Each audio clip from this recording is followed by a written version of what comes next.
I'm excited. Okay, so Tina, and tell me your horse's name again. I know I jotted it down and then it went out of my head. Madison. Madison. Madison. Okay. Can you hear me So okay?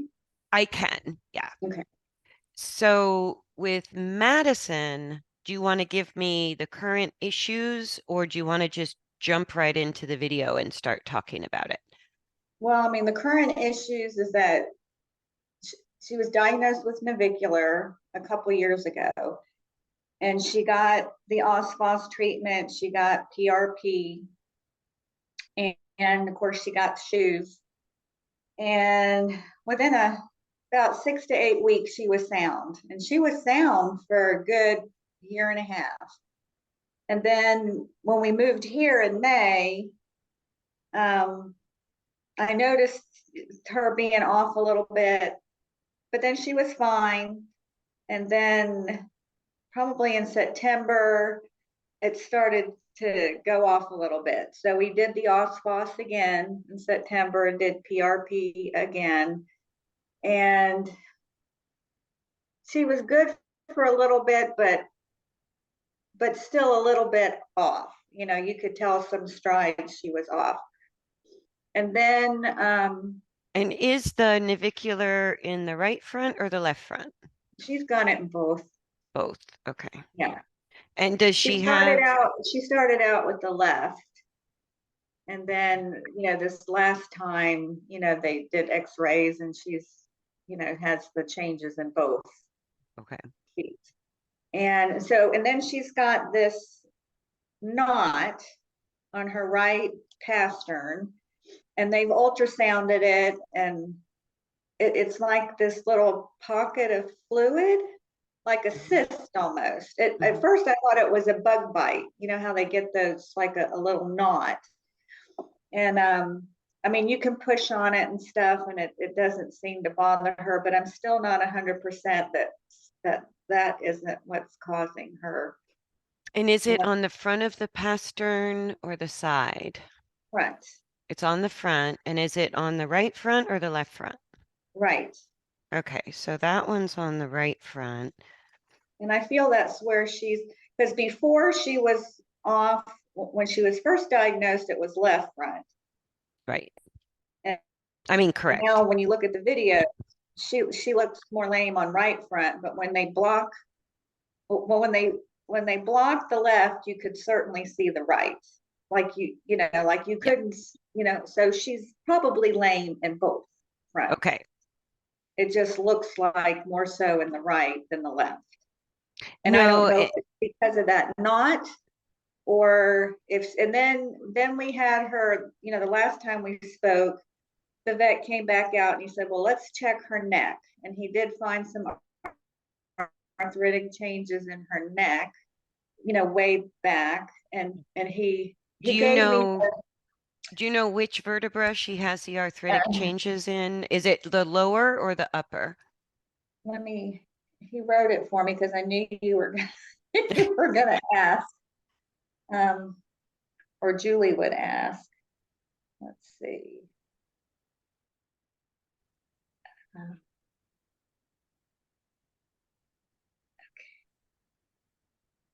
It'll either be like C2, C3, C4, C5. And I don't think they can x-ray C6 or C7.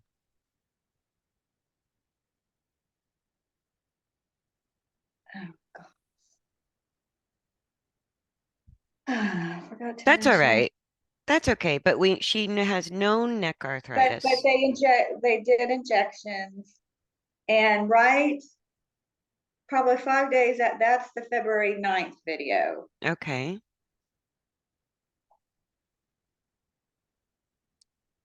And like I said, I haven't looked at the later videos all the way through, but she looked a bit off even in the February 17th videos. So do you Yes, feel like the neck injections helped at all or not so much? not so much. Okay. Thank you, but not so. Okay. Well, I did on the February 9th video, because she seemed like pretty good. She could change directions without falling, tripping over. So I thought, oh, maybe, and then at the same time, of course, I did those laminal injections, which is this um, supplement thing that's supposed to help with inflammation. Mm-hmm. And so I didn't know. I'm like, was it that? I said that was dumb to do it all at one time because then you don't know. Well, was it the neck injections? Was it Right. the laminal? And so it was also you had injections, like an intramuscular injection and a cream that you put around the coronary. I was just throwing everything at it. Yeah. Um, And where is she at now now? based on the latest video, I don't think anything has worked Okay. because I No. haven't done anything with her other than those videos. Okay. So even on the videos, I think she's just doing walk trot, or do you do a little bit of canter? In the last video, the last being the one that was on the Friday, it was on a Friday, so that would have been the 13th. Okay. I have some canter in there, canter, trot, transitions. Okay, great. So we'll open up the videos and start having a look. And of But course, it's hard to find which which one's which because first one you see a belly. Um, let and me see. Let me share the screen. I don't But remember what I was wearing. I think I can look at because you can look at the details and activity. Yeah, February 14th. When was that? Friday? yeah, so here's the Google Drive folder that we're sharing. And Okay. I so think this one, the 3872, so this one on February 6th, I think is where your is the very first pivo one. your Yeah. pivo sort of took a turn and I didn't get much on that video. And then the 17th, this one is Well, where you're if you lunging. look, if you look at the February 6th, if you fast forward towards the end, there's some stuff at the end. Okay, well, we can just go right down the list. Let me open Okay. that one. And then how do you feel she's doing currently? Like where do you kind of feel is she better? Is she worse? Let me go down a little bit. Is Same, she about the same? the same. Okay. Because you're giving some like those are not cheap treatments or diagnostic work. That's a No, serious amount of money you have into this lameness issue. yes, Okay. So this is the first one, which was dated February 6th. six. Yeah, Okay. And then I that was my think, first attempt at the video, at the Evo. and this is before the neck injection, is that correct? Correct. Okay. Let me make it bigger here too. Oh, wait a minute. She has patches on her neck, so she had to have had the neck injection. Is that shaved part on her There. neck, or is that just sun? No, keep moving.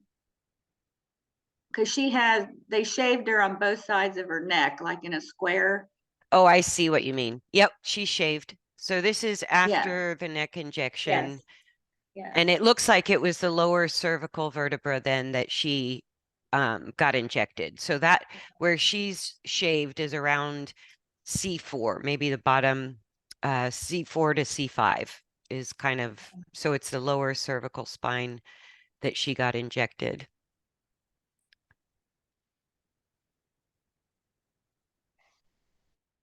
Let me see if I can. And so here it looks like you're doing sort of a shoulder in on the ground. This is the haunches in a circle where the inside hind comes up under mass. There we go. Now she's doing a haunches in. Okay. And And what's then your objective of, and now I'm just showing you how she looks. And this is okay. attempt at a shoulder in. And so at a walk, she doesn't seem too bad. No, which is the great news is that even with the navicular changes and that little bit of fluid, the knot you're talking about on the right front, which is also the foot she's showing more obvious lameness on currently, that little fluid pocket can be a sign that there's, it's the body's way of coping with more concussion, more stress. So it's a warning sign. It's not going to impede her working. It's probably not painful. It's just a warning sign that you need to get the balance changed because she's having secondary changes on top of the navicular.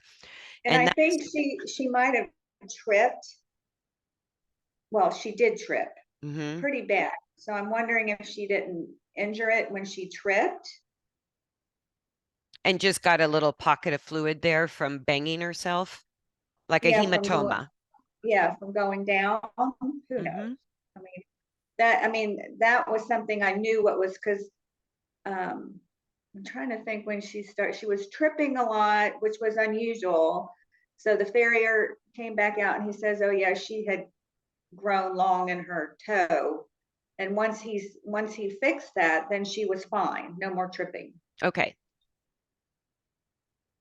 But then she has the knot. Okay.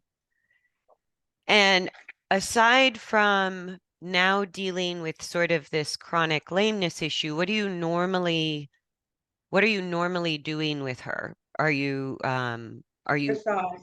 dressage? Okay. Yeah. Now I don't compete. I don't do anything fancy. Probably, I don't know what she says I am. I don't even know what the levels are called. Training level Yeah, 3. I mean, and it's she can do, basically first level, second level, third level.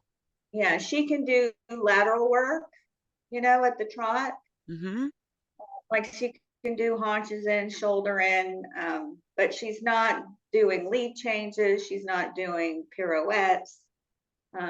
She's not doing passage or pee off.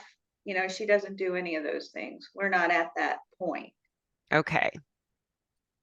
So But then, I could walk, trot, canter, and we were just starting to canter with some collection because the canter's always been our nemesis, where she wasn't coming up underneath. She was kicking out the back.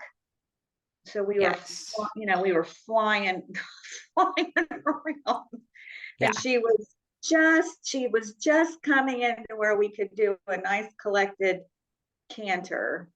Not so upright, but more so than she'd ever done. Instead of kicking out the back, at least she was up.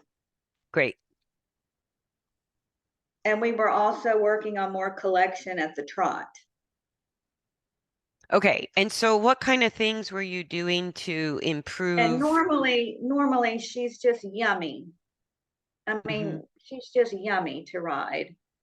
It's so freaking sad when I see this. Yeah, so and this is where the pivot takes a turn, but it does come back. Yeah, so if you No, it comes fast, back. oh, here we go. Yeah. And it goes off then completely. And you think there's nothing else. And then if you keep going,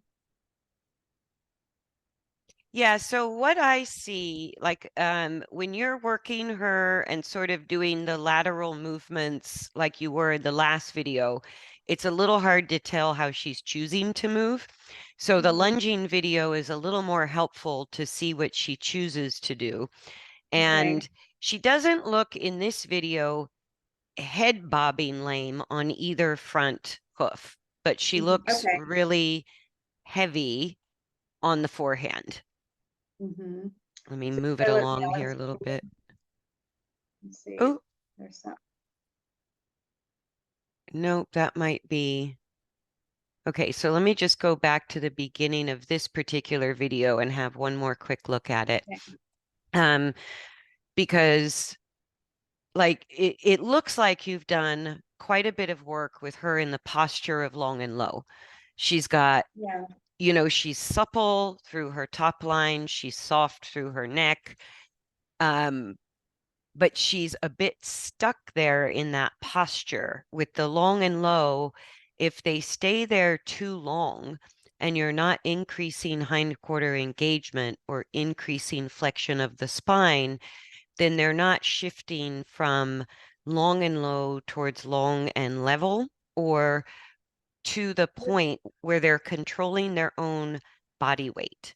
Yeah, but So, she can do that, not online, but under saddle. okay, Like, then like she, that's like we don't ride this way under saddle. okay. And so this is Under just to, saddle, she's nice up on her hind. okay. I just don't know how to get her up online. And usually when I do stuff online, it's usually a warm up, Mm-hmm. so I want her long and low. I want her stretched and relaxed and before I get on. Oh, Okay, so let me go because it's the long and low that's contributing to the navicular problem. That's part of the problem because she has too much body weight. She's not controlling her body weight to the point that she can alleviate weight going to her front legs.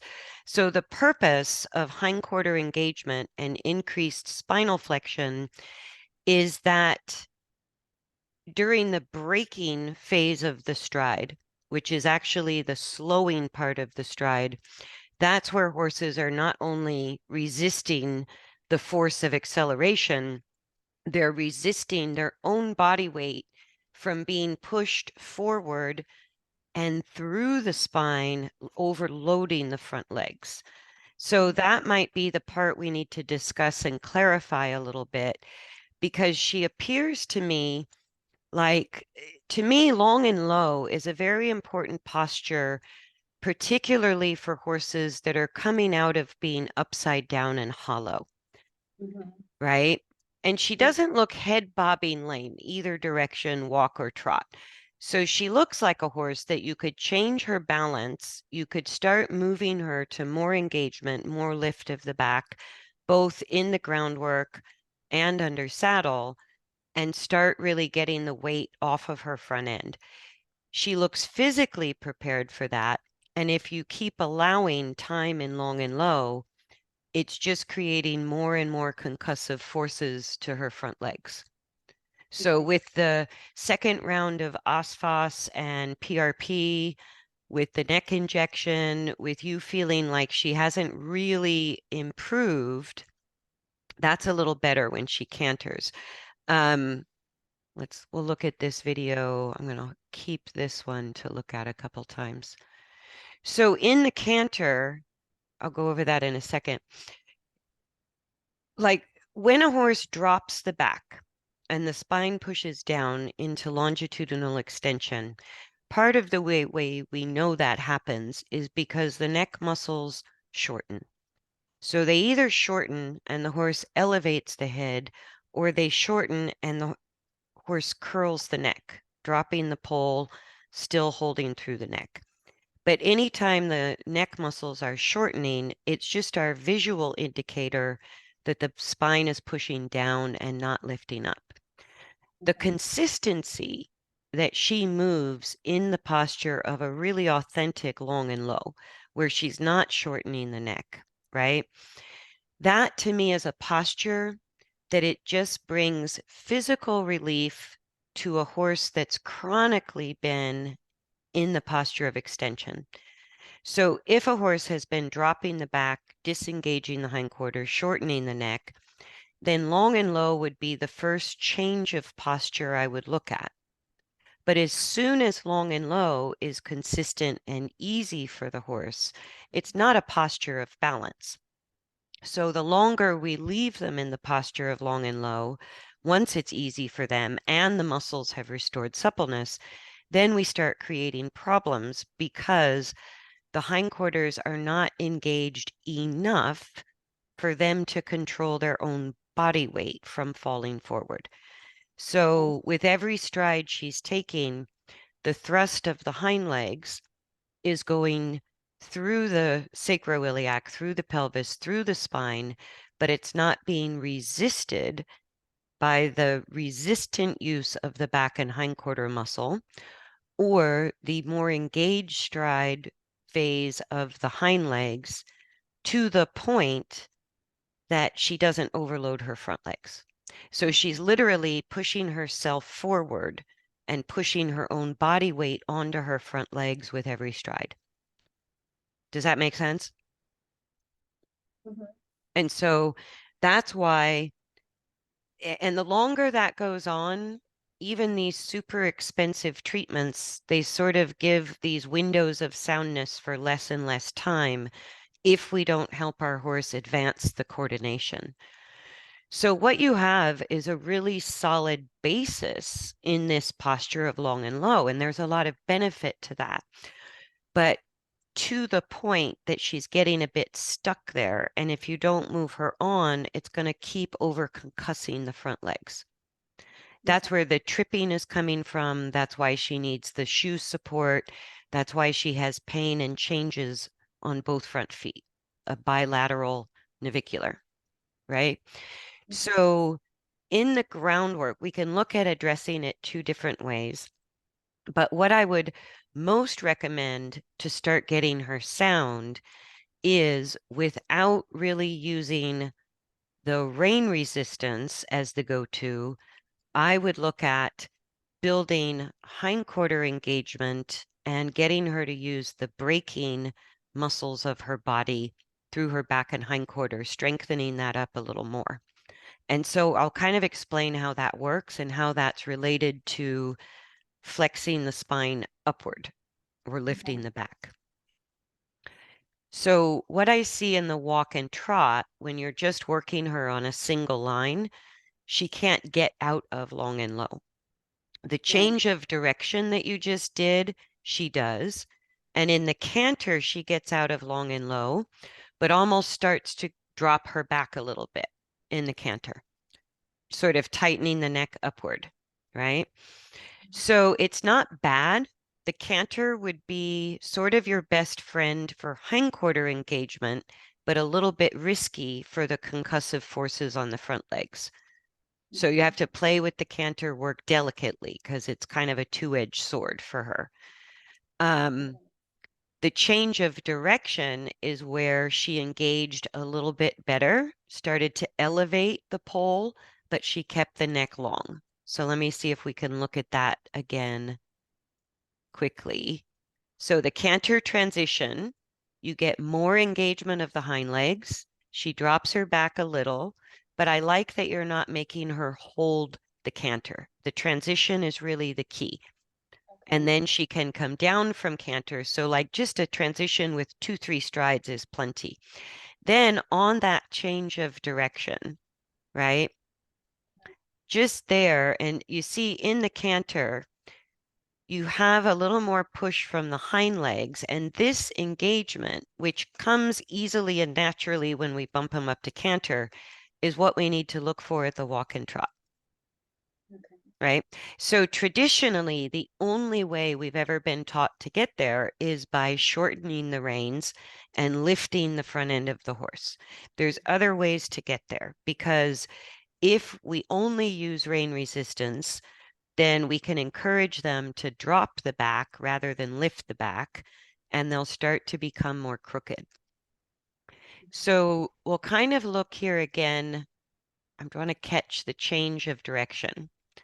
So in the change of direction, as you start going backwards, right, that tight of a turn is widening the front legs and causing her to push upward with her front legs for a second. She's not super engaged behind, but it's helping the engagement. And I can't do, well, let me see if I can do slow-mo. Sometimes, no, it jumps in 5-second increments. That's always a bummer. Sometimes I can do slow-mo and sometimes it like kind of Mm-hmm. jumps. So let me just go back a little bit and I'll try to just hit the pause button as we go through the change of direction. So here when she changes direction, and what she's doing is, do you see how she's rotating the torso to the Yes. outside, right? Yeah. So that's a rotation issue, even though she's stable enough to lengthen the top line muscles. When she goes to change direction, she's leaning into it. Uh-huh. So the front leg is kind of going, she's bending through the spine, but the front leg is going to the midline, adducting instead of abducting. Then I'll try to play, pause. Yeah, so she made the turn with the right front leg going towards the midline instead of the right front leg reaching in the direction of travel. So she's going to need some support to change that use of her body because that's going to really create a lot of the concussive forces to the front legs. How she's doing a turn when you're just on a single lunge line is not helping her a lot, but it's better than what she was doing just walk and trot on a canter. Or sorry, Mhm, walk and trot on a circle. Does that make sense? mhm, So here as she comes through, there she gets straight. She's still long through the neck, right? She's a little heavy on the forehand, but she's starting to push upward, getting enough engagement to stabilize behind. So the change of direction or the tightness of the turn is helping with the lift. Does that make sense? mhm, mhm. So let me take a little segue here. Like, what is your understanding of how a horse lifts the back or engages the hindquarter? What's your best understanding of how that happens? When they lift their back, How do they, like, what do they need to do to the lift the back back? legs, the back legs have to push them up, right? The back legs push the back up? So the back legs cause the spine to lift. Is that, and there's no right or wrong answer. I'm just trying to get on the same Yeah, page. I'm thinking it has to come up underneath them, their back legs. It has to be more engaged to be able to push the shoulders up. Yeah, so that's pretty close. Like some people will say the belly lifts the back, and that's not very accurate. Mhm, But the hind legs becoming more engaged, which by engagement, what we mean is like just where I froze the video here, the uh-huh. right hind leg is at It's the pushing end, out. it's at Uh-huh. the end of what's called the pushing phase of the stride. Okay. Does that make sense? The Uh-huh. left hind leg, where we're looking at, is at the beginning of the pushing phase of the stride. Which she doesn't have much to push there It's because the not spine is bad. ended. It's No? she's at a moment of peak vertical, which is where the leg transitions from the braking phase to peak vertical to the pushing phase. Okay. Okay, so let me play just a little and try to catch it. Let me see if I can There. find a better moment. Okay, so in this moment, the left hind leg, you see how it's just come forward and it's about to hit the ground. Uh-huh. That's what we call engagement. That's Is good. I was gonna say, that looks good. so the more the pelvis rotates forward, the deeper the placement of the hind hoof towards the center of the body. That Yeah. is the Okay. definition of engagement. Yes. And what most people don't know or don't understand is just where she's now about to put the hoof on the ground. That's the beginning of the braking phase of the stride. And when I say braking, it's spelled B-R-A-K-E. It's the scientific terminology for deceleration that horses Hmm. use for stability. Does that make Okay. And sense? that makes them come up. What makes them come up is an equalization of pushing and braking force. Okay. Okay, so horses have a braking mechanism that's like just like our car. It's the internal set of brakes, and they have an accelerator, which is called scientifically the pushing mechanism, right? And it can be a little confusing because scientifically, they'll refer to braking and pushing as a muscle use, but braking and pushing also as phases of leg strides, phases of Okay. stride. Okay, so the braking and pushing mechanisms, which are our horse's internal brakes, just like our car, and internal accelerator, just like our car, they work the same, whether we're in a school zone or on a highway, right? What she has is she might be sort of, when they equalize, when they're really equalizing the pushing and the braking, then the back muscles pull the spine upward. So the muscles above the spine, which are called the epaxial back muscles, when they're equalized in their force management between braking and pushing, half of the back muscles attach to the spine in an oblique 45-degree muscle attachment, back to front and front to back, right? So when that force is managed equally between braking and pushing, it creates more vertical force, which is what lifts the spine. It's the lifting of the spine that increases the hindquarter engagement, but it's the increase of braking function. The braking phase of the stride is what we call the engaged phase of the stride, right? Okay. So in this moment that I froze on the video, the left hind leg is beginning the braking phase of the stride. The right hind leg is in the pushing phase of the stride. It's gone past peak vertical and it's now creating forward force, Mm. right? So if we walk downstairs, or even if we're walking, if we take a step, when our right foot hits the ground, it begins the braking phase. So it's resisting our body weight and any other extra force so that we don't fall on our face. And at the very same moment, our left leg is pushing backwards, causing ground force resistance that's moving our torso forward.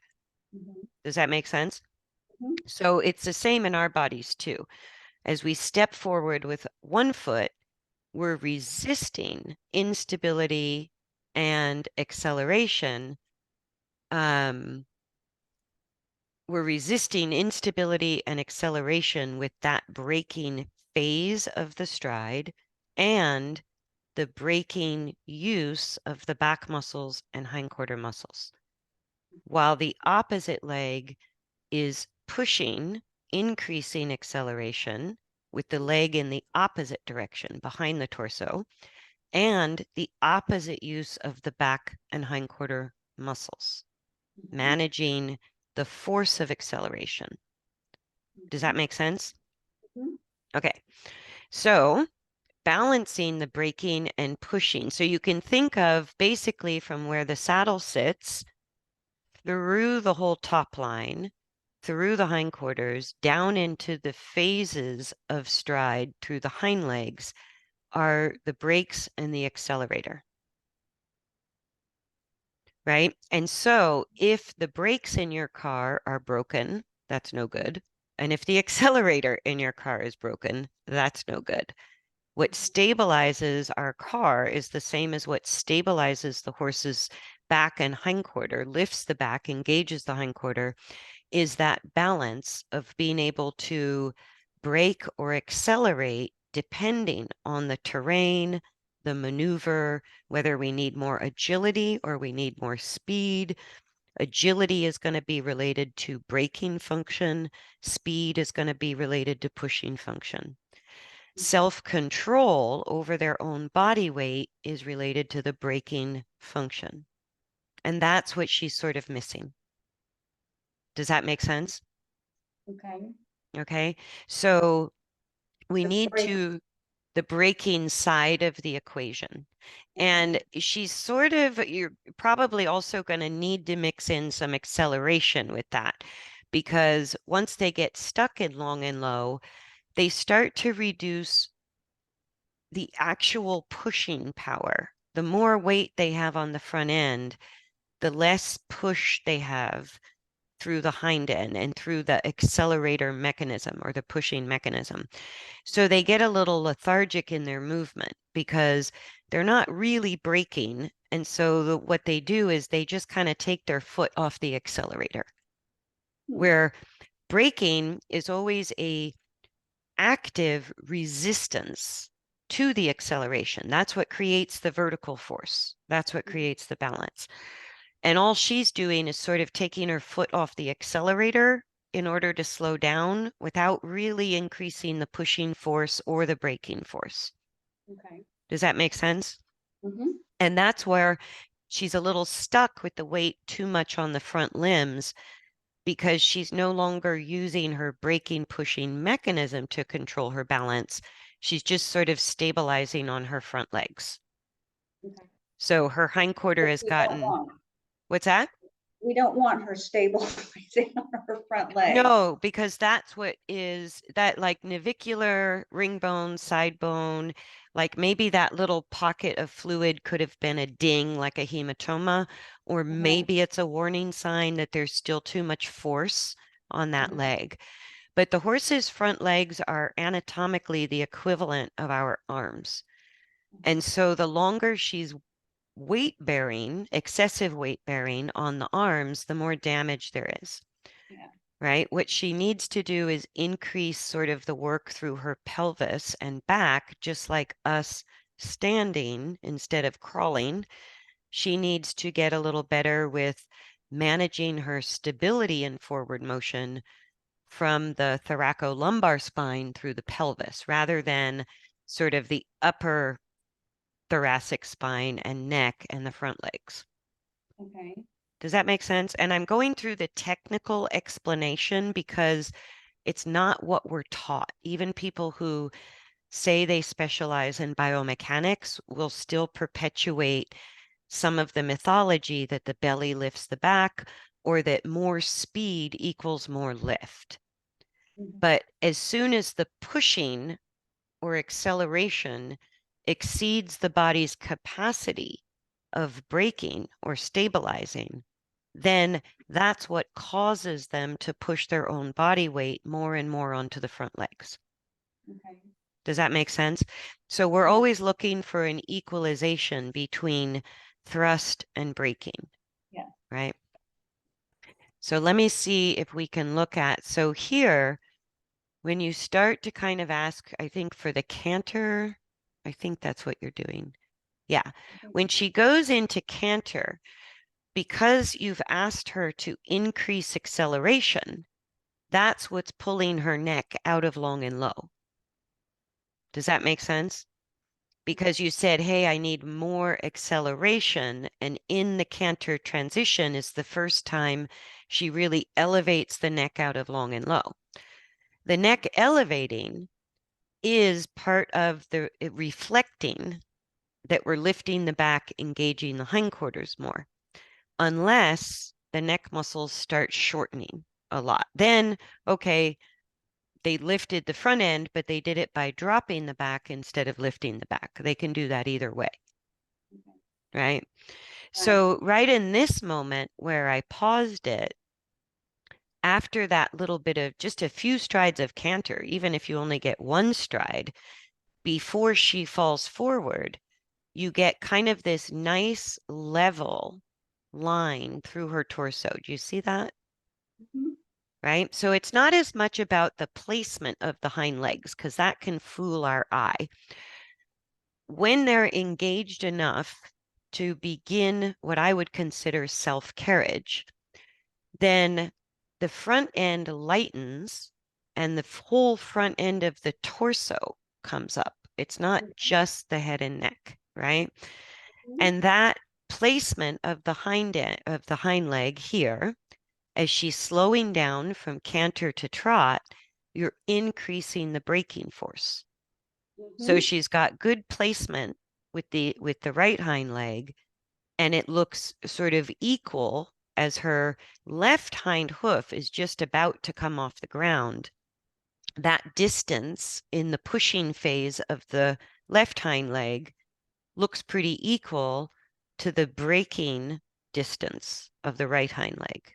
Do you see that? Mhm.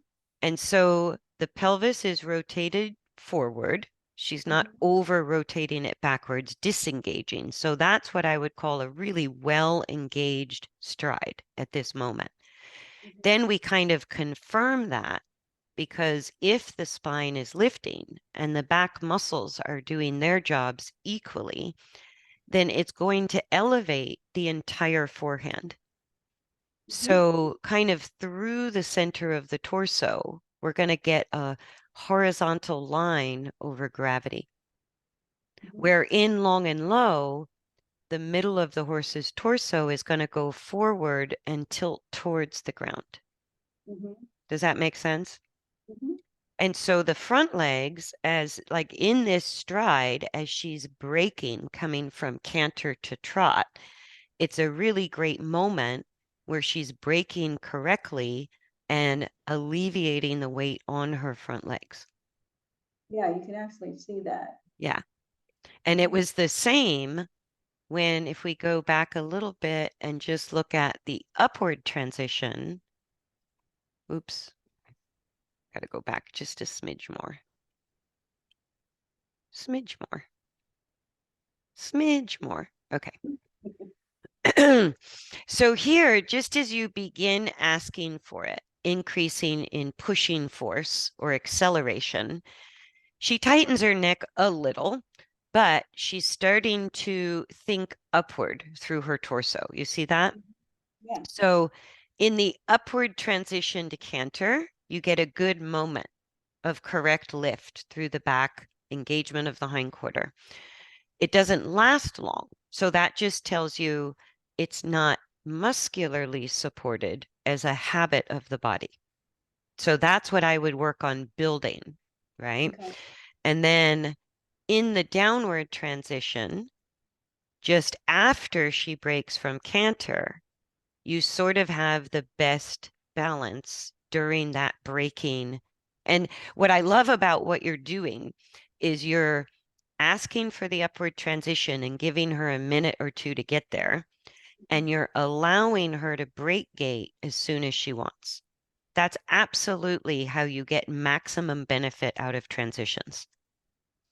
So whether I'm riding or doing groundwork, whether I'm lunging or doing liberty or long range, supported, unsupported, it's usually my job to ask for the upward transition, and I allow my horse to always choose the downward transition.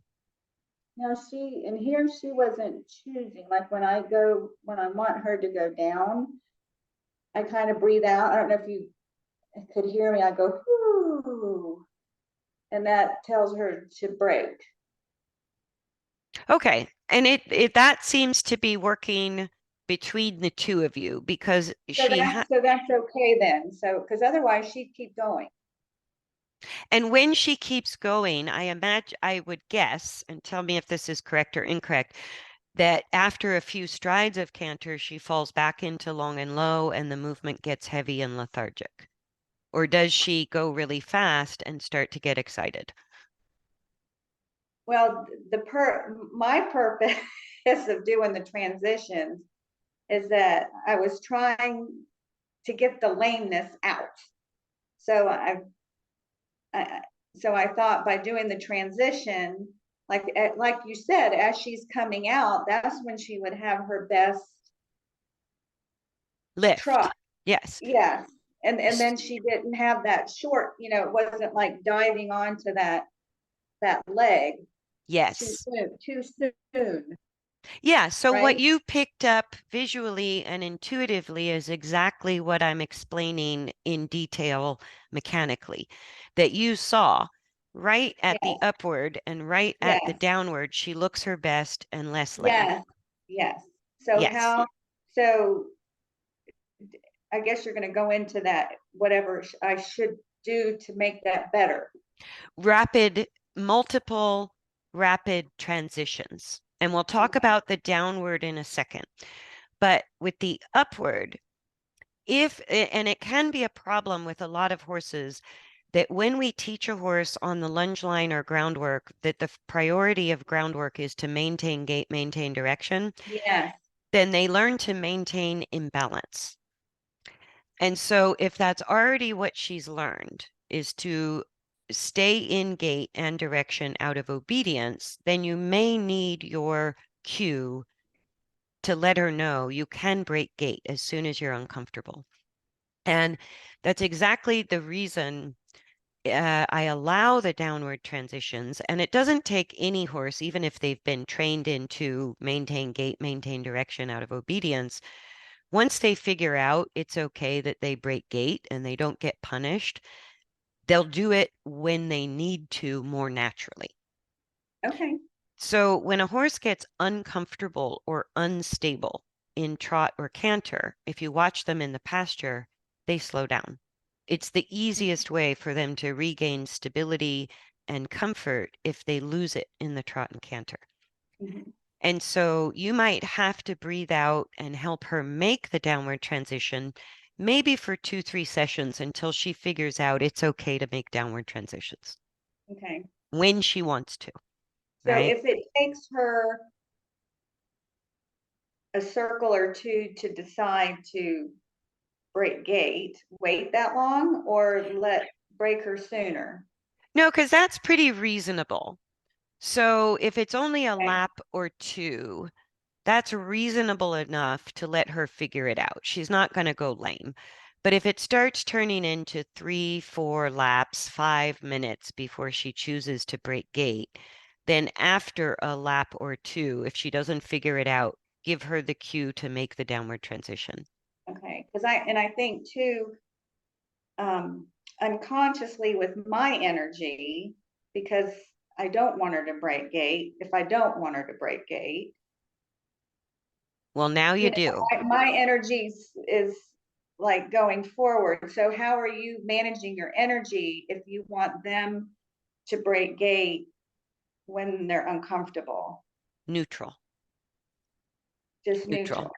So as So soon you're as not I so you're not following.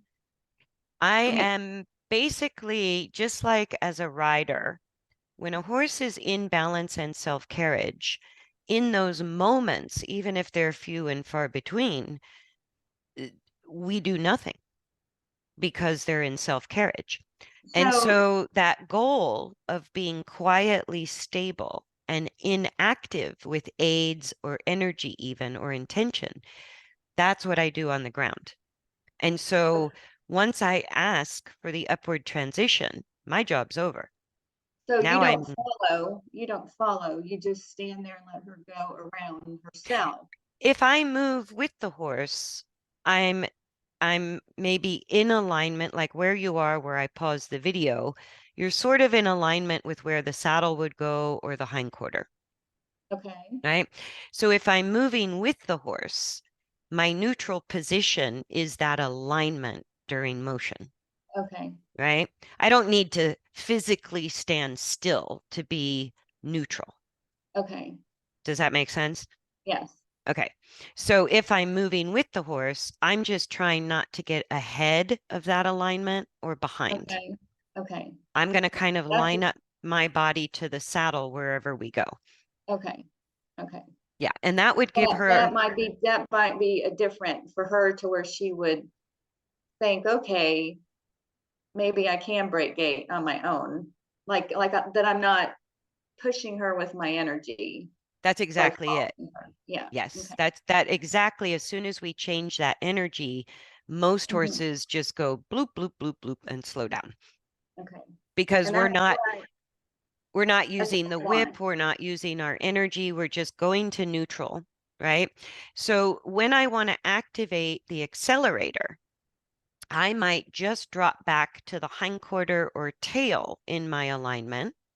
Whether I'm standing still in a circle or moving with the horse, I'm going to place that whip behind the tail and I might drop my body position a little bit back towards the hindquarter.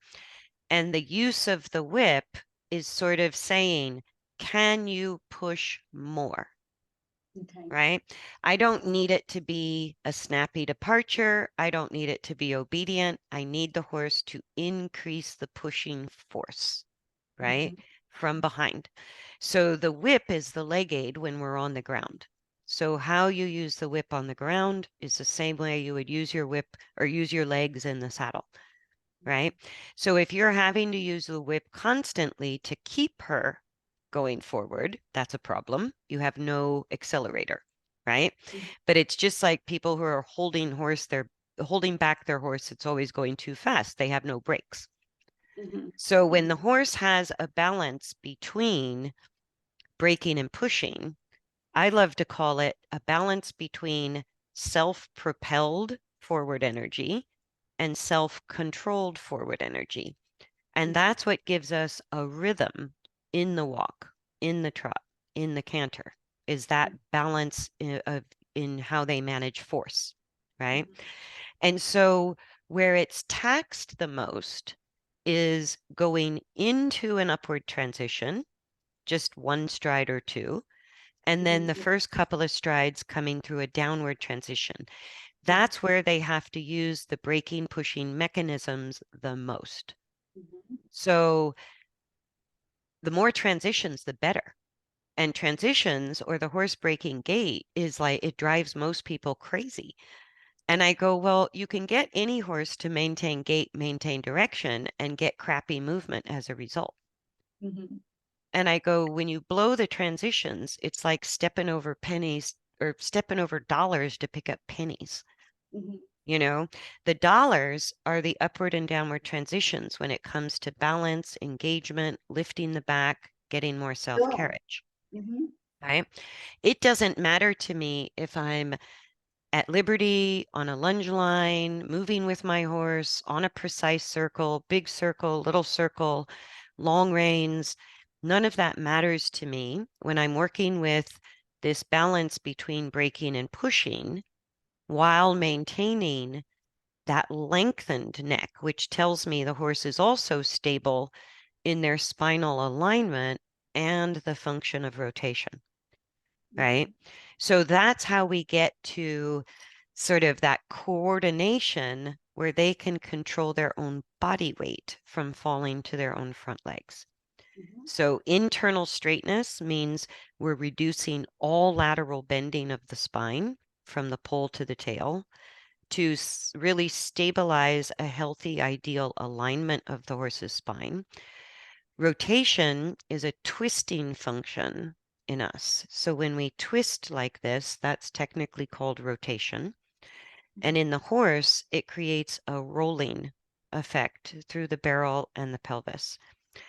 So that's not her main issue right now. But as you work with the impulsion part, that balance between braking and pushing, it may come up. It may start to make her less straight, or it may start to aggravate and increase the rotation. So But that's okay ultimately, what's for that? now. But that's okay for For now. now, I think you could give a little on the straightness to build up the braking and pushing.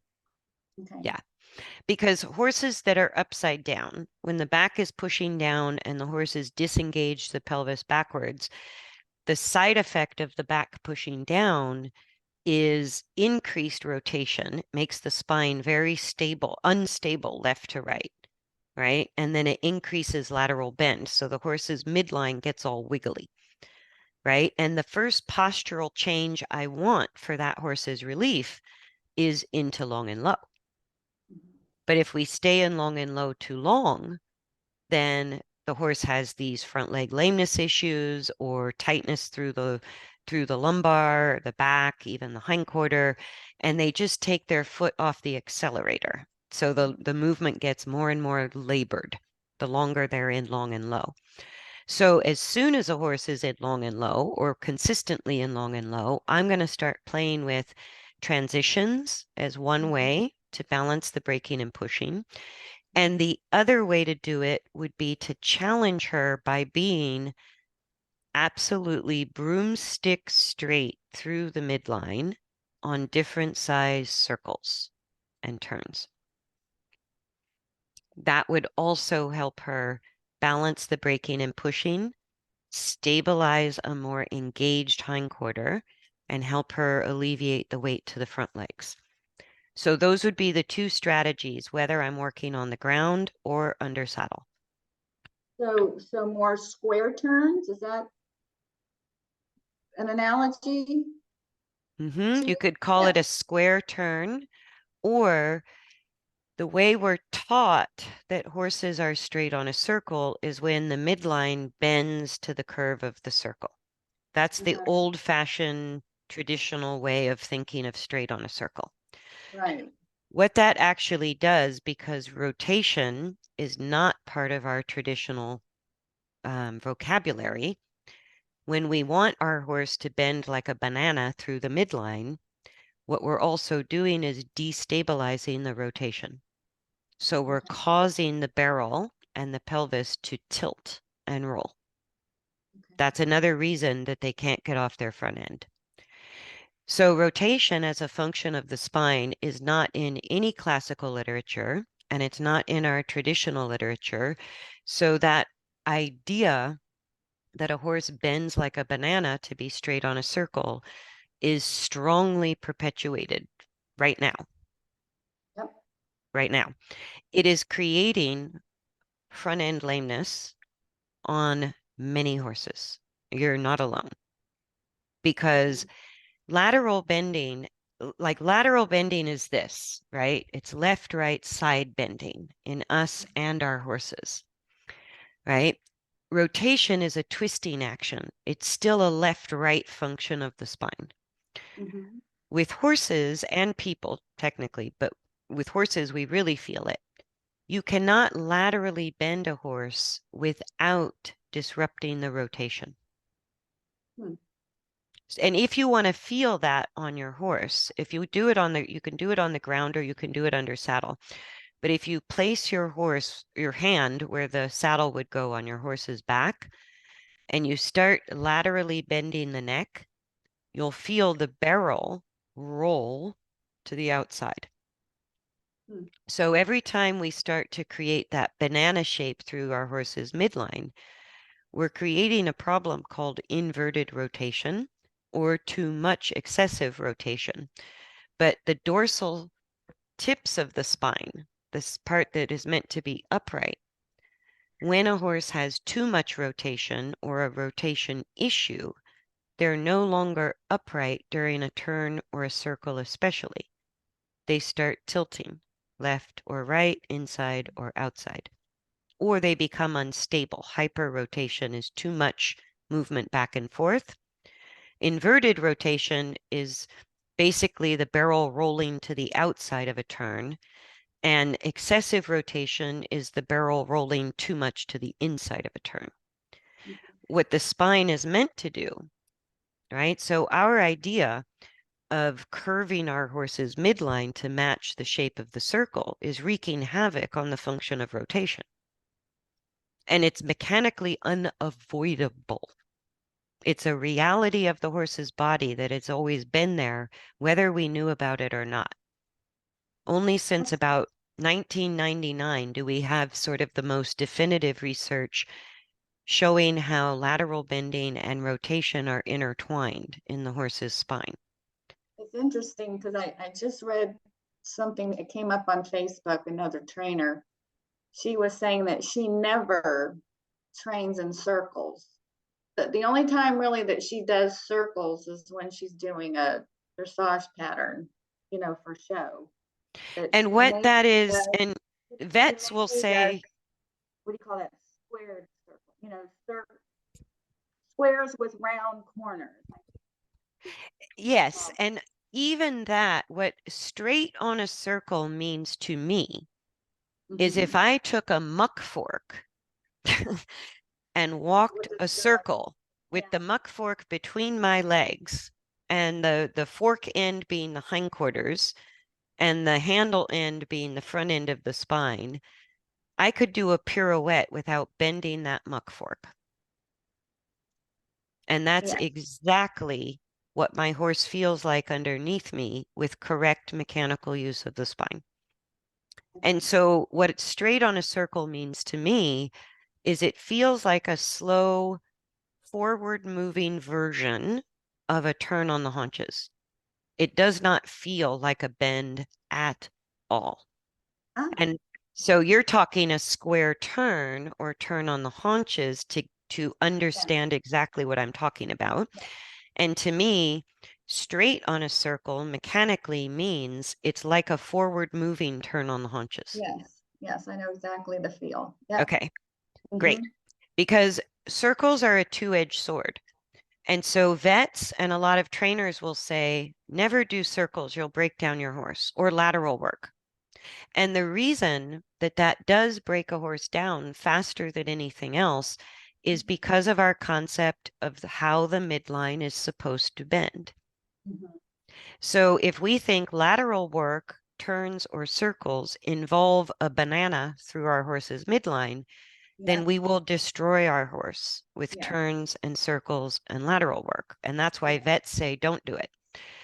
But if you understand the concept, not only a straight broomstick from the pole to the tail, but the Mhm. barrel remains level, right? So the barrel has to, there can't be any rolling or high side, low side during the turn, during the circle, during the lateral work. And as soon as we can achieve that, that actually encourages all four legs to adduct and abduct, Hmm. right? Mhm. So where I had paused it and pointed out the turn, I think it's coming along on this video, where I had paused it to point out there, the turn.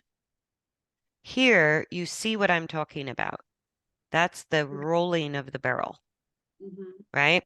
And because the barrel is rolling, because she's unsupported, she's doing the best she can with what she knows, right? Mhm. Mhm. If she were straight on a turn, like if I were riding this turn, this horse would be pulling me and the saddle to the right and Mhm. pushing on me on my left side, Mhm. right? And she's actually keeping her neck pretty straight, but because the barrel is rolling, right? Mhm. The inside hind leg here in this moment is going Yeah. it's going the correct direction. It should be moving towards the midline in what's called adduction, right?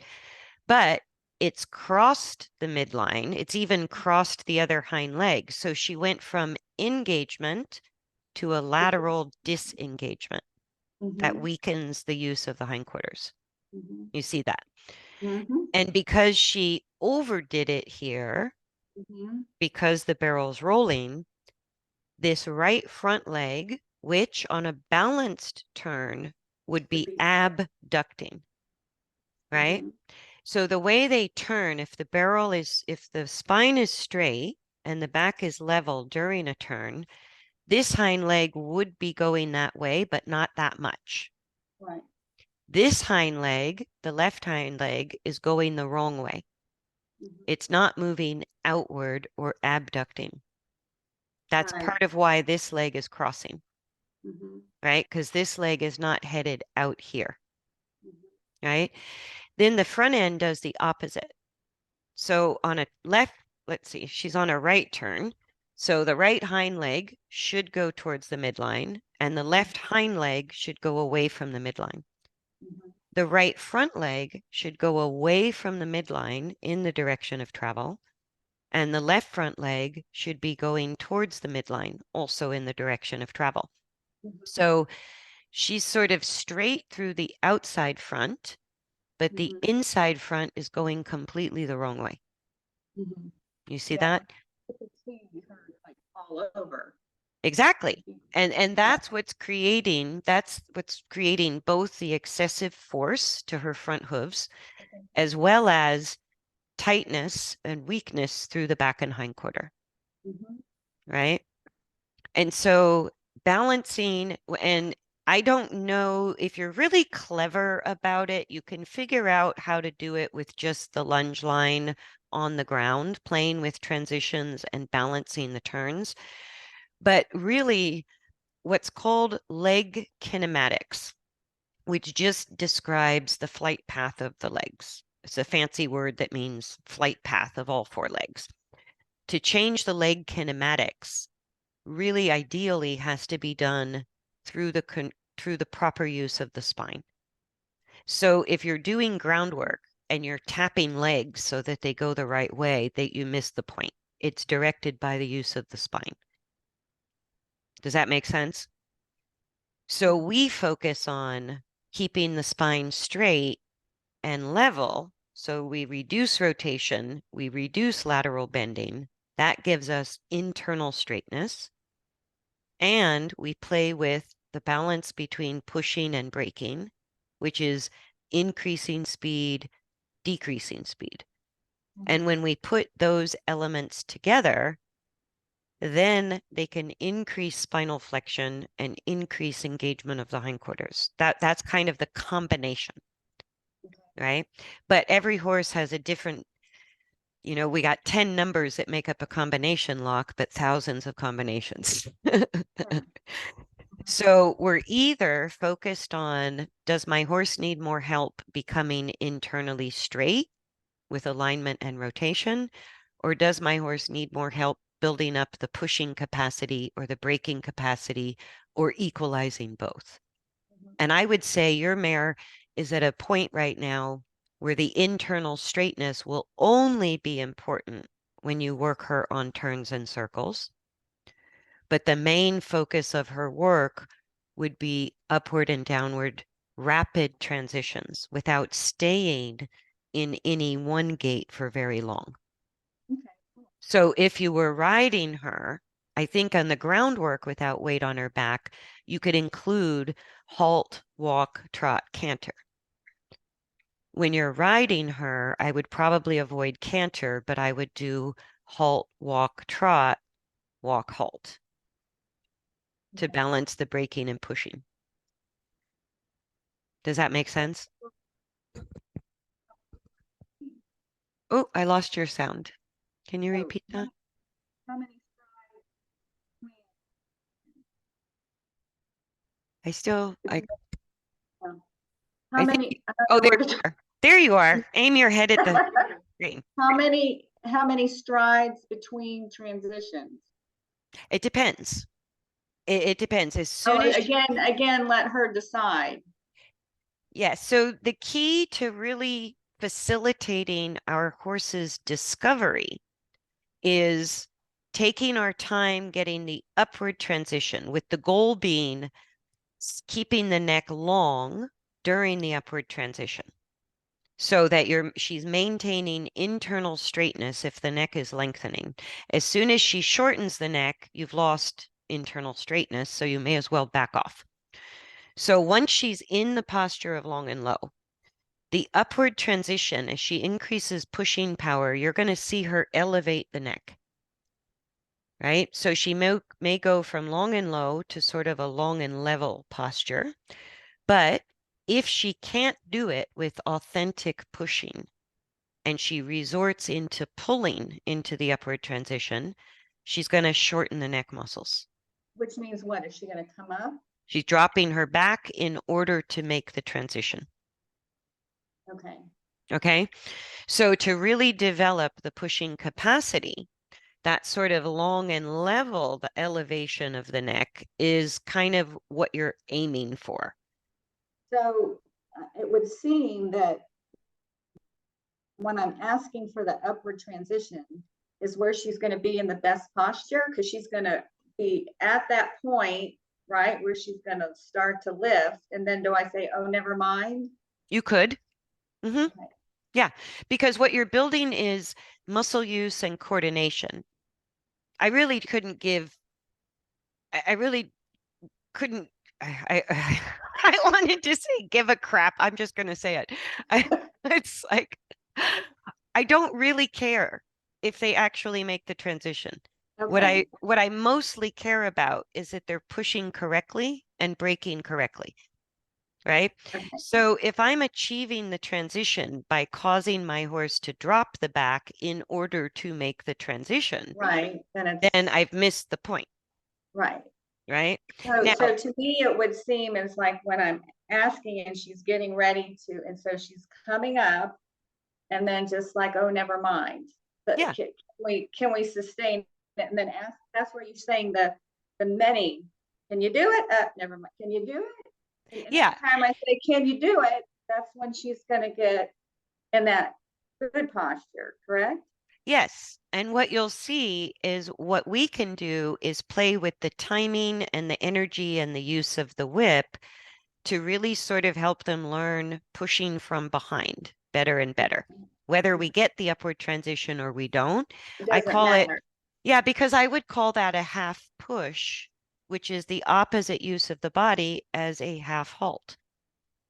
Okay. Right? So half halts, this big mystery, is just increasing braking without making a downward transition. That's what a Right. half halt is. So we can also play with a half push for the same purpose, a Okay. rebalancing, Okay. right?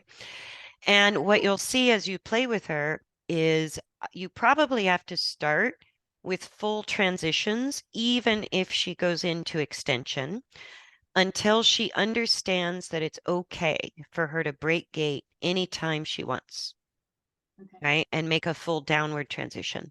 So I would play, and I think of it kind of like the scales on a piano. Yeah. You're just going walk, trot, canter, trot, walk, trot, canter, trot, walk with a straight neck, but otherwise not too much influence with the reins and the bit. Okay. Just kind of gently helping her neck stay straight to her back if you're riding, or even if you're working on the ground. And then when she understands, you can request an upward transition, and she always has the option to make a downward as soon as she's made the upward, right? So whether it's a half transition or a full transition, she'll know she can slow back down when she needs to, Okay. right? So then you can really play with the timing, half pushes, half halts, full transitions up and down, really observing her posture, Mhm. right? So eventually, our goal is to get out of long and low, keeping the length of the neck, which is your internal straightness, straight and level, while increasing the upward flexion of the spine, lift the back, and keep the hindquarters engaged. That causes the pole to elevate with zero rein pressure. It's the use of their back and hindquarters in an internal control of body weight that elevates the pole. You don't need the reins to do that, Mhm. right? You can use the reins when you ride as part of the braking aid only, right? So people would normally give you advice, or I should say traditionally, to use your reins, shorten your reins, and create rein resistance in order to lift her out of long and low. And I go, no, she has to lift herself out of long and low by balancing the pushing and braking mechanism. Your leg and your whip are part of the pushing aid. Your reins and your core and back muscles are part of the braking aid when you ride. So again, we're having to balance the two aids, balance the use of her body, and like not rapid, but the more transitions, the Mhm. more strength you're building for both braking and pushing capacity. And as soon as she falls into long and low, you may as well no longer be in that gait, Okay. right?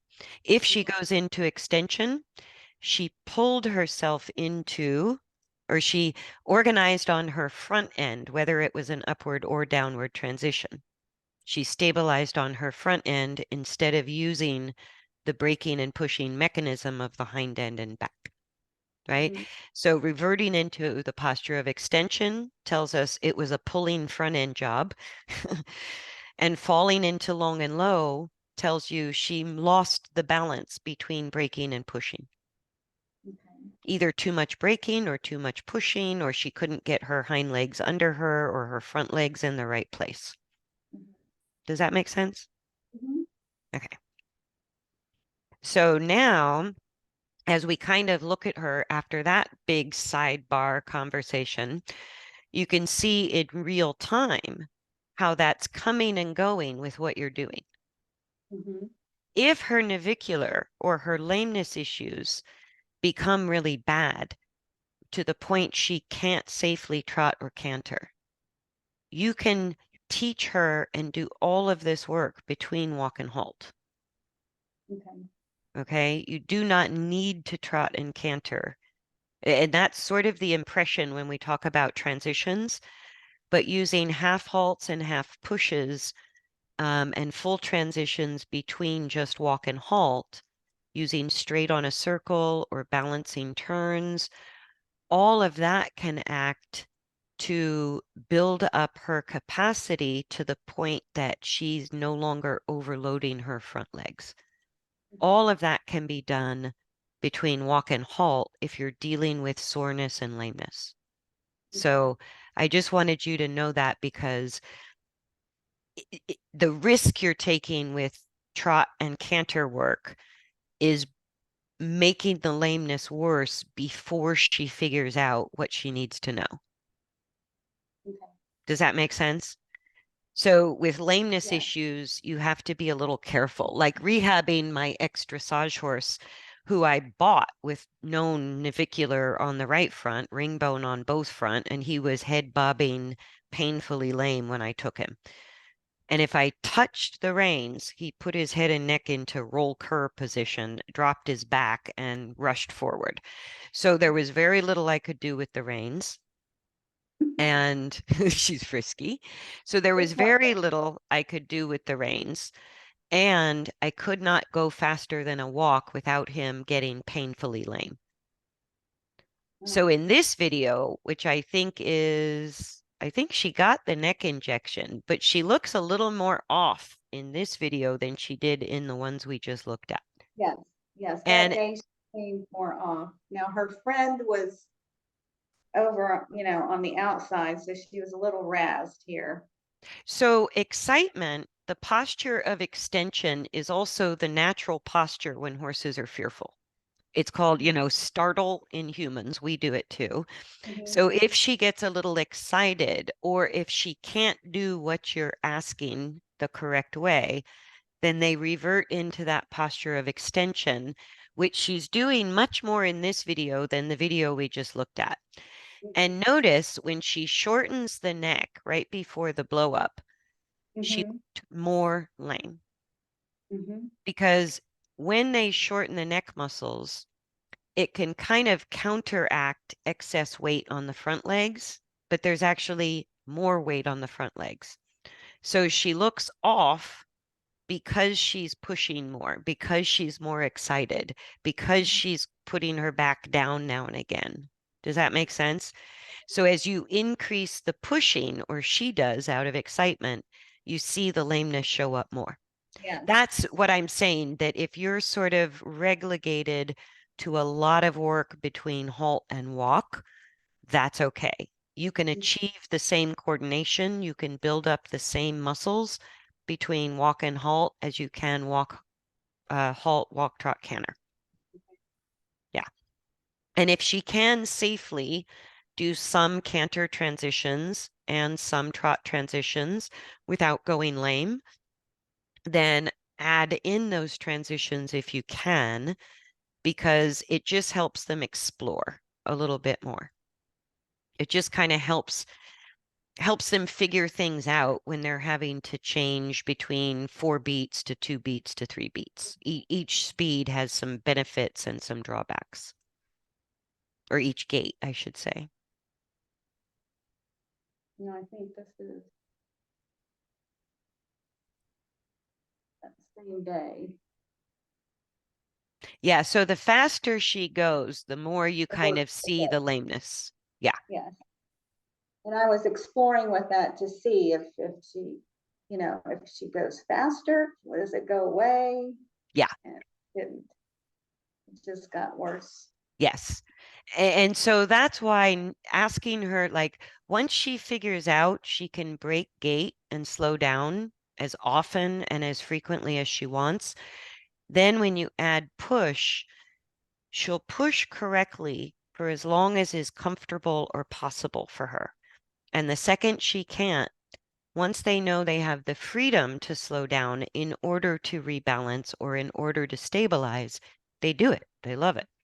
And that's how you prevent accidentally over concussing the front legs when you're working on trot or canter with her. Yeah. But she's at a point where between work on transitions and really that feeling of straight, even if it's random turns or imperfect circles, spirals, figure eights, just anytime she's level and straight coming through a turn, she has to figure out how to get the correct leg kinematics. And the correct leg kinematics work the oblique muscle group. So that's part of increasing a wider base of support between the hind legs and a wider base of support between the front legs through the entire thoracic sling. Right? And right now in long and low, what she's doing is braking with the front end instead of the hind end, and then she's pushing backwards with her front legs. And what she needs to do is actually push upward with the front legs. But they have to be light enough that they can go that direction.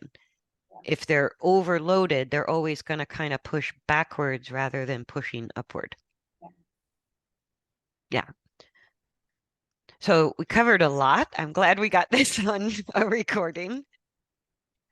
Yeah. No, And I totally get it. I'm just trying to digest it all. think, well, to think of the exercise and like when she gets it. So when she gets it, reward her, or just like when do you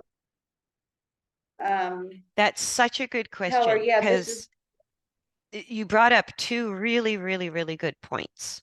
One is, what exercise do I do? It's not the exercise. It's sort of you're looking for the path of least resistance to guide her exploration or her to find the internal answer. Hmm.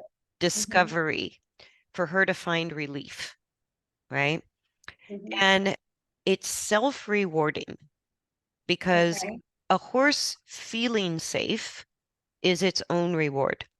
And when we start to guide the mechanical coordination, even if they're struggling a lot at first physically, or it's hard because they're weak in the muscles they need, they still feel the relief of better skeletal coordination stride by stride. And so the more strides in better use they find, the more rewarded they feel because they're finding comfort in motion.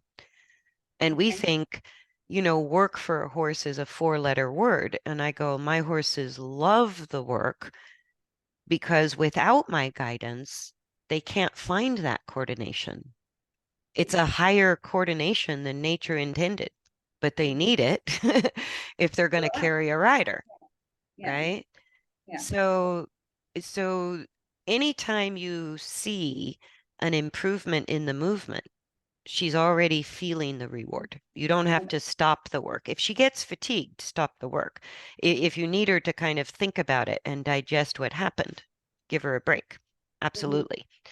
But the premise behind what I do is anything I do to guide the horse towards a feeling of trusting me and feeling safe is like giving constant treats because feeling safe feels good, right? And it's the same with correct mechanical use of the body. The better the coordination, the more effortless it is for them to move, the more Hmm. comfort they have. And we start to see the movement gain the qualities of efficiency and ease of motion. It doesn't look labored, it looks easy for them. It looks beautiful, and it's beautiful to ride. So Yeah. it's self-rewarding all the time, right? And how long? And because it's a coordination, it's like if you're going to teach someone how to ride a bike, drive a car, or learn how to swim, there's no specific exercise that's going to make somebody figure out that coordination. You kind of throw different things at them and guide them and change strategies until you see that that individual is kind of getting the Yeah. coordination. Hmm. That's exactly what I do working with a horse. So we kind of have a concept that if you do 3 shoulder ins in this corner, that the horse will achieve balance between your inside leg and your outside rein. And I go, it's not that simple. It's a complex coordination. To understand it is a bit mind-boggling. To do it is pretty simple, right? We don't have to know the details of how somebody learns to balance on a bicycle. We can tell if they're getting it or they're not getting it. So if they're not getting it, we can offer more support. We could add training wheels. There's different things we can do to help that body learn the coordination of riding a bicycle, and many, many, many steps, or maybe just a few steps. So when you're looking at your horse's balance, which you already have an eye for, like you saw it, right? And you saw it intuitively before we discussed it. So that's what you're looking to repeat at any speed, in any direction, on the ground, under saddle. The more strides, the better. They lose it, they get it. They lose it, they get it. They lose it, they get it. Right? And at first, you're only going to get 1 or 2 happy accidents, like 1 or 2 great strides by accident.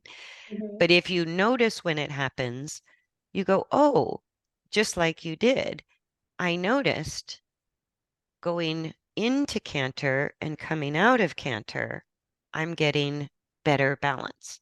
Mhm. So then you go, let's repeat that. And then eventually that strategy will no longer create an improvement. And that's your horse saying, you better try something else. Okay. Does that make sense? So Mhm. it's a little disorienting for us because there are no rules. There is no perfect way to get there. And everything depends on sort of the moment to moment dynamics, and Mhm. as well as her navicular, her arthritis in her neck. That plays a role in her finding a better coordination without having to protect herself because of pain, Mhm. right? So you've got to kind of navigate that as much as anything else. Okay. So how do you know how long is enough for each session? When I look at, and it's such a great question. I just had this discussion in another remote lesson that's on the YouTube channel. Um, when I start a session, groundwork or riding, I expect my horse's balance is not going to be great, right? So I go, the hardest part of the ride is the warm up, right? So I'm not warming the horse up in order to work on the balance. I just go the first 5, 10, 15, 20 minutes of the session is where I'm working through all of the poor habits that I want to change. And I'm Mhm. seeking any good steps or movement in the right direction of balance. Then, as I get towards, I know I'm through my warm up session and I'm into the work because now I'm starting to get one good step more regularly. Or I get a little string of 2 or 3 or 4 good strides before my horse loses it. So now I'm in the work area. And then if it goes back the other way, where it's getting harder to even get one good stride, Mhm. that to me is a sign of fatigue. And I never quite know because it's very unique to each horse Okay. where they're going to hit a level of fatigue, even from walk and halt work. Mhm. Because what we're really working are the muscles that support the spine itself, the core muscles, the upper part of the pelvis or hindquarter. And so we're not seeing the muscle work, Mhm. right? So, Right. like in Pilates, the hardest exercise is plank. You're not moving, but it's a boatload of muscle work. Right. That's what changing balance and improving balance or even lifting the back can feel like to a horse. So Okay. it's not dependent on speed and excitement. It's how we're getting them to use the core muscles. And if they fatigue, then our aids are going to have to be more frequent, heavier, stronger. The horse can't find that good step anymore. And I go, okay, session over. And sometimes that's at the 20-minute mark. Sometimes it's at the 30 or 40-minute mark. And sometimes the horse just keeps getting better for a full hour, but that's all the time I have. Mhm. So you'll just kind of read your horse. And I always expect to be busy giving aids and giving my strongest aids only for the first part of the session. Okay. And if my aids are not getting lighter and less frequent through the session, then I'm not achieving the balance steps yet. Okay. Okay. Okay. But as soon as my aids become lighter, number one, and then less frequent, that's the horse beginning to be able to find that coordination more themselves, less dependent on me. Yeah. Yeah, I can't wait. Excellent. I can't wait to start. Lord, Okay. too bad she's got a fever. Hopefully they figure this thing out. I know when you said she's running a fever, I thought, oh, one more thing, right? I've But never had a horse have a fever. And I've had oh, horses since I was 11. And I really didn't expect, I said, well, she was, you could tell she was not feeling her best. mm-hmm. And and so finally I said, well, let me go ahead and temper, not really thinking I was going to get any answers. And I'm like, it was 103.9. And I'm like, holy crap. Whoa. Yeah. So they came out, and of course she's sensitive to bute. She had a episode with her kidneys years ago when she was on bute, so we can't just give her bute or banamine, Mm. especially if she may be dehydrated. So he came out and did some IV, fluids, Fluids. Yeah. Yeah. Yeah. two bags of it with DMSO, and it did help. Like this morning, she was 100. Uh, Great. and then a little bit later, she was 101, and I'm getting ready to go out again and see if it's changed, because she's still, you can tell she's Doesn't. eating and grazing, but then she goes over and then like rests a lot. Mm-hmm. Yeah. So, And sometimes it can just be a random viral yeah. bug that floats across your farm. Well, It sometimes you with, just don't know why they had the fever with ever. horses, it's like nothing is benign. Everything is like they can't just like get a cold like we would. It's like something that's like life threatening. I'm just like, it's just like they're gonna die. They're gonna die. That's so, yeah, they're pretty resilient, but I think it just, yeah, and the more and they she's, think and they think they're gonna die. Like they think I'm going to die today. I'm not feeling good. I'm gonna die. yes, Yeah. yes. Well, once she's back in action, and because of the fever and because of where she's at, like what worries me about even sort of putting trot and canter a little bit on the menu for you is that this is her second round of OSFOS and PRP. And what that tells you is that the body's coming to a place that's more fragile, right?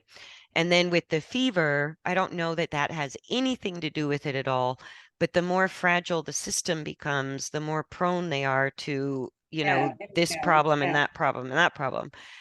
So I would say if you can, I would introduce these changes of balancing the braking and pushing while you maintain the straightness, really between halt and walk. Like try to be very gentle with her coming into it for maybe the first week or two, see what you can achieve. And then if you do a little bit of trot or canter, just, maybe 2, 3 trot transitions, 2 or 3, one canter transition and lots of supported walking on the ground, like hand walking or in hand work or long rein work to help change the pattern of movement of walk during the groundwork. Okay. Because she's kind of stuck where she's at. I think she's going to need some guidance. And I would just be careful with increasing speed too frequently right now because it's your second round with this lameness issue related to the navicular. So she's more fragile than she was the first time around. Okay. Yeah. Okay. Well, thank Yeah. you so much. Now, how do I It was pay a, you? it was a pleasure. Hang on, let me stop the recording on my website, basically. But Oh, okay. there we go.